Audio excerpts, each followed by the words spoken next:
गुरु नानक ने ब्रह्म को सर्वशक्तिमान माना है। ब्रह्म अर्थात वह सर्वशक्ति जिसमें सभी जीव वापस जाकर उसमें ही मिल जाते हैं। कहा भी गया है, एको अहम बहुश्यामः, मैं एक था और एक से बहुत हो गया। और जब हम जीवित होते हैं तो इस संसार में रहते हैं, किंतु जब मरते हैं तो वापस जाकर के इसी ब्रह्म में लीन हो जाते हैं। इसीलिए गुरु नानक ने इसे निर्गुण ब्रह्म माना है। निर्गुण निराकार ईश्वर के उपासक गुरु नानक हिंदी की निर्गुण भक्ति धारा के प्रमुख कवि हैं। पाठ में नानक के 2 महत्वपूर्ण पद दिए गए हैं।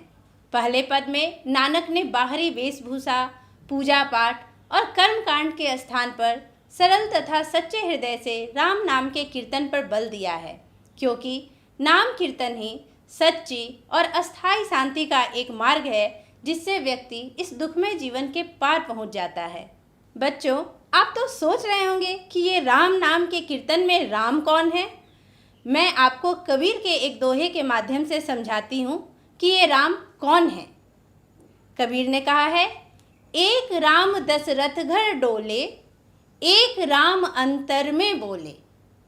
कहने का तात्पर्य यह है कि एक वो राम है जो दशरथ के घर पालने में डोल रहे हैं, लेकिन एक वो राम है जो हमारी अंतर आत्मा में है, जिनका न रंग दिखता है, न रूप दिखता है, न आकार दिखता है।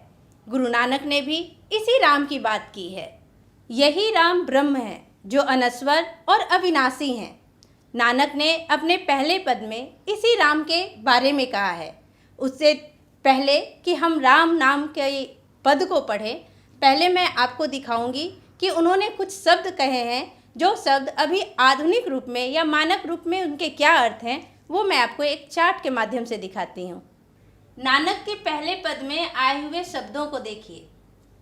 तत्कालीन शब्द हैं भिक्षु और उसके आधुनिक रूप है विष, यानी कि भिक्षु का अर्थ है विष।